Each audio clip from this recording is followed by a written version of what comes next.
Third option is correct. ठीक है, चलो लेक्चर का टाइम हो गया। अब देखो मैं आपको क्या समझा रहा हूं। जिसका जिसका स्कूल में मैकेनिक्स कमजोर था, ध्यान से सुनो लोग, जिसका जिसका मैकेनिक्स कमजोर था, मैकेनिक्स मतलब Newton's laws of motion, equation of motion, gravitation, ये सब, ठीक है, वो लोग ध्यान से सुनो, मैं आपको समझा रहा हूं। यहां से आगे लगभग आपके 25 से 20 दिन बाकी है छुट्टियों के आपके, ठीक है। तो YouTube पे जो अपना चैनल है उसका नाम मेजर फिजिक्स और एसके सर है, ध्यान से सुनो। इसमें ना क्लास 9th की एक प्लेलिस्ट है, ढंग से सुनो, कुछ भी नहीं देखना है, जो बता रहा हूं वही देखना है। ओके, क्लास 9th की एक सीरीज है जिसमें लगभग 22 से 28 वीडियो है, 28 वीडियो है, जिसमें 3 टॉपिक कवर किए गए हैं। एक है मोशन, दूसरा NLM Newton's laws of motion, और तीसरा ग्रेविटेशन। ओके, और ये ट्रूली CBSE बेस्ड है, CBSE का है, समझ में आ गया। तो आपको ये सब देखना है कब, अगर रेगुलर की पढ़ाई करने के बाद टाइम बच रहा है तो टाइम पास मत करो, ये वीडियोस देखो। और जो बच्चे वीडियोस देख रहे हैं, एक वीडियो देखो, उसमें जो बताया गया है वो लिखो, और लिखे वाला लाके बताओ। मान लो आपको रोज लाके बताना नहीं हो रहा, 3-4 दिन में एक बार आओ, एंड वो देखते हो, मान लो कुछ डाउट आ रहा तो उसमें सर्कल करके रखो, बाद में पूछ लो। एंड नहीं सर मेरे को तो बहुत कम समझ में आ रहा, फिर भी देखो, क्योंकि वो देखेंगे तो थोड़ी चीजें कान पे गिरेंगी, तो जब हम 12th में पढ़ेंगे तो सब समझ में आएगा। ये जो 9th वाले सिलेबस है, देखो फिजिक्स का सबसे टफ सिलेबस है क्लास 9 का। जिसको क्लास 9 की फिजिक्स आती वो दुनिया की किसी भी फिजिक्स पढ़ सकता है, समझ में आ गया। ये आपका फर्स्ट टर्म का सिलेबस था फिजिक्स का। सेकेंड टर्म में करंट आता, लाइट आता, समझ में आ रहा है ना, ये सारी चीजें आती। तो ये देखो, आप रोज एक ही देखना है, ज्यादा नहीं देखना है, एक ही देखना है, 30 से 35 मिनट का वीडियो रहता है, एक ही देखना है, वो सब लिखना है, वो नोट्स लाके बताने हैं। और जो बच्चे रेगुलर लाइब्रेरी में बैठ के पढ़े उनको तो और एडवांटेज है, एक वीडियो देखना है 28 मिनट का, 2 पेज उसमें कुछ समझाया जाएगा, अंडरलाइन करके लाना है, सर मेरे को ये नहीं समझा, ये फ्रेम ऑफ रेफरेंस आपने वहां बताया लेकिन मेरे को नहीं समझा सर, थोड़ा बताओ। फिर वो सर्कल करके आके फटाफट हाँ ये आ गया बेटा क्लियर, फिर पहला वीडियो क्लियर हो गया, फिर दूसरा, फिर तीसरा, ऐसे करके करना है, समझ में आ रहा है। इसके अलावा और स्मार्टनेस मत करो, कुछ भी उठा के देख रहे मत देखो, समझ में आ रहा है। और ये जो जब चीजें हम 11th में पढ़ेंगे तब और डिटेल में वो सारी चीजें बताएंगे, लेकिन पहले से अगर पता होगा तो थोड़ा सा कॉन्फिडेंस आएगा। और वैसे भी अगर टाइम बच रहा है तो ये सारी चीजें क्लियर करो, समझ में आ रहा है। तो ट्यूसडे को देखता मैं पेपर बनाने वाला है क्या, ट्यूसडे अगर नहीं हुआ तो वेंसडे कंफर्म पेपर होगा तुम्हारा, समझ में आ गया। और जो भी पेपर का अपडेशन है वो तुमको मैसेज आ जाएगा, ग्रुप होगा ना तुम्हारा व्हाट्सएप का, उस पर मैसेज आ जाएगा तुमको, उस हिसाब से प्रोसीड करेंगे। लास्ट बेंच के लड़के थोड़े से बदतमीज टाइप के हैं, मत करो बेटा, समझ में आ रहा है, बातें मत करो, जो मैं बता रहा हूं मान लो, जितने जल्दी मानोगे फायदे में रहोगे, तुम्हारे फायदे की बात बता रहा, पहले अभी प्यार से बता रहा, बैठना तो पड़ेगा आपको, चुप ही बैठना पड़ेगा। प्यार से मान लोगे तो तुम्हारी भी एनर्जी बच जाएगी, मेरी भी बच जाएगी। प्यार से नहीं मानना तो अपने पास ऑप्शन है, फिर वो ऑप्शन पे नहीं जाना चाहती, बाकी सब चुप बैठे पागल गए, समझ आ रहा है, मत करो। और आप ये सोच रहे होंगे कि मेरे तरफ सर का ध्यान नहीं है, तो गलत सोच रहे हो।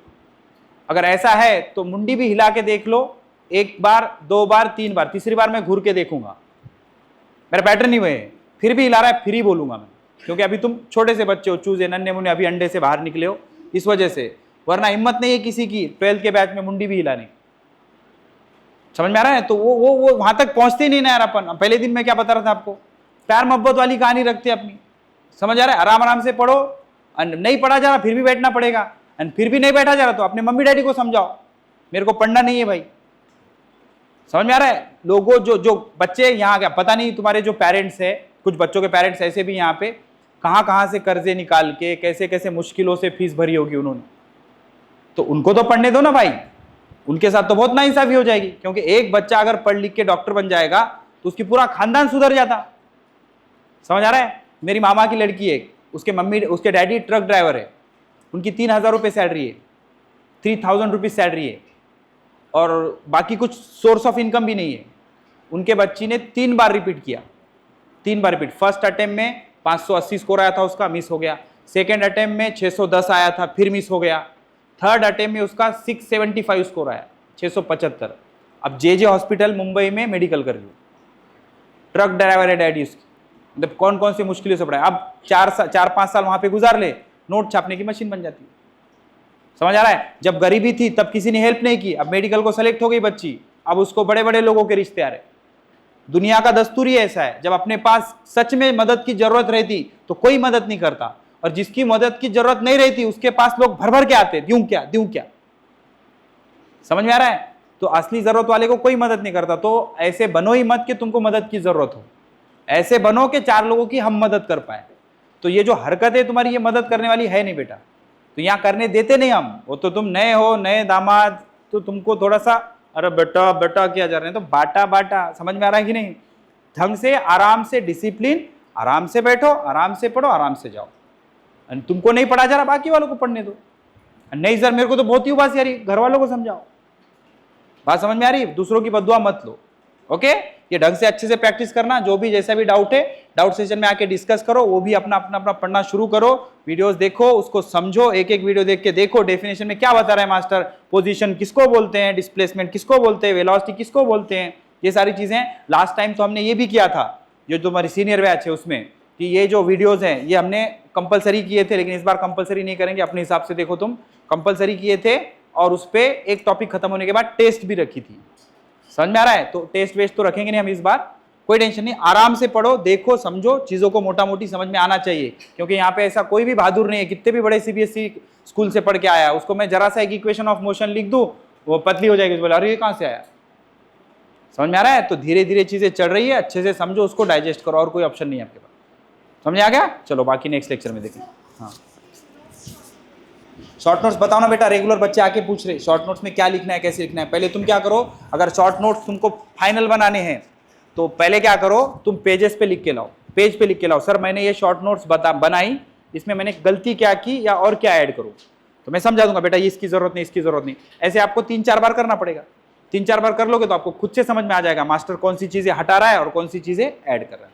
फिर एक बार वो समझ में आ गया कि हो गया। और फिर बता रहा हूँ, मार्केट में अब नया ट्रेंड चल रहा है, रेडीमेड शॉर्ट नोट्स, बहुत ही घटिया चीज है। रेडीमेड शॉर्ट नोट से कभी पढ़ाई नहीं होती, क्योंकि 10 बच्चे शॉर्ट नोट्स बनाएंगे तो 10 के 10 शॉर्ट नोट्स अलग अलग होंगे। शॉर्ट नोट्स मेरा पर्सनल रहता, मतलब मेरे को जो नहीं समझ में आता या जो रिवाइज करना है वो मैं उसमें लिखा रहता। अब ये जरूरी नहीं है कि ये बाजी को जो समझ में नहीं आ रहा उनको भी वो समझ में नहीं आए, उनके शॉर्ट नोट्स अलग रहेंगे, इनके शॉर्ट नोट्स अलग रहेंगे। एंड मेक श्योर करना फिजिक्स, केमिस्ट्री, बायो तीनों के शॉर्ट नोट्स बनाओ, अदरवाइज बड़ी परेशानी होगी। अभी तो सीखो तुम, तो अपने अपने टीचर से जाके बात करो, सर ये बायोलॉजी के मैंने शॉर्ट नोट्स बनाए, ये सही है क्या? वो फिर समझाएंगे ये गलत है बेटा, ये मत ऐड कर, ये मत ऐड कर। वैसे मैं भी समझाऊंगा, वैसे केमिस्ट्री के सर भी समझाएंगे। फिर उस हिसाब से 2, 3, 4, 5 बार में आप समझ जाओ, एक झटके में नहीं समझ में आएगा। लेकिन उधर ही शॉर्ट नोट्स बना दिए, खुद ही डिक्लेयर कर लिए कि बराबर है, तो गलत है वो। मेरे पास आओ, बताओ। मैक्सिमम बच्चे आ रहे, कल भी आए थे कुछ बच्चे, परसों भी आए थे, तो बच्चे बनाना शुरू कर दिए। जितने जल्दी शुरू करोगे फायदे में रहोगे। ठीक है, चलो नेक्स्ट। हाँ बेटा बोल। ये तो रेगुलर नोटबुक में रहेगा, प्रैक्टिस वाली। एक काम करो, मैं आपको समझाता हूं। आप क्या करो, ब्रिज कोर्स की एक नोटबुक कर दो फिजिक्स की, क्योंकि अभी फिजिक्स शुरू नहीं हुआ है। ब्रिज कोर्स की एक पूरी नोटबुक भरेगी अपनी, समझ में आ रहा है, जिसमें सारी बेसिक मैथ की चीजें रहेंगी। और बेसिक मैथ के जो चीजें हैं और शॉर्ट वाली, वो किस में रखो, शॉर्ट नोट्स में। और ये तो लिखते रहो, प्रैक्टिस करते रहो। समझ में आ रहा है? और अगर आपको मान लो पैसों की कोई दिक्कत है, ऐसा कुछ है, तो हम क्या करते थे हमारे स्टूडेंट लाइफ में, जो पेपर वाला होता था ना, उससे व्हाइट कलर की रद्दी लाते थे, बहुत फुकट भाव में मिलती वो। मतलब मैंने एक बार 100 रुपए की लिया था, तो थैला भर के आया था वो पेपर की रद्दी। पता है कि आपको व्हाइट कलर की रहती, थोड़ी ब्लैक रहती। या फिर इतना गरीब यहाँ पे कोई है नहीं, तो नोटबुक यूज करो। समझ आ रहा है? उस पर प्रैक्टिस करो, एंड प्रैक्टिस पेजेस लाके बताते चलो। देखो, जितना ज्यादा आके बात करते रहोगे, इसका मतलब बीमारी आप बता रहे हो तो मेडिसिन लेके जाओगे, एंड बीमारी पालते रहोगे तो बढ़ती जाएगी। जो समझ में नहीं आ रहा आके पूछो। एंड क्लास में अगर पूछेंगे तो अदर बच्चों का भी टाइम वेस्ट होता, या ये सब चीजें होती, तो अपना अपना पर्सनल आके क्लियर कर लो। ठीक है, अब थोड़े दिन बाद जब ये रिपीटर की बैच खत्म हो जाएगी, तो डाउट टाइमिंग अपन लेक्चर के बाद भी रखेंगे। एक डाउट टाइम तब रखेंगे, एक टाइम शाम में रखेंगे। समझ में आ गया? चलो बाकी कल देखेंगे।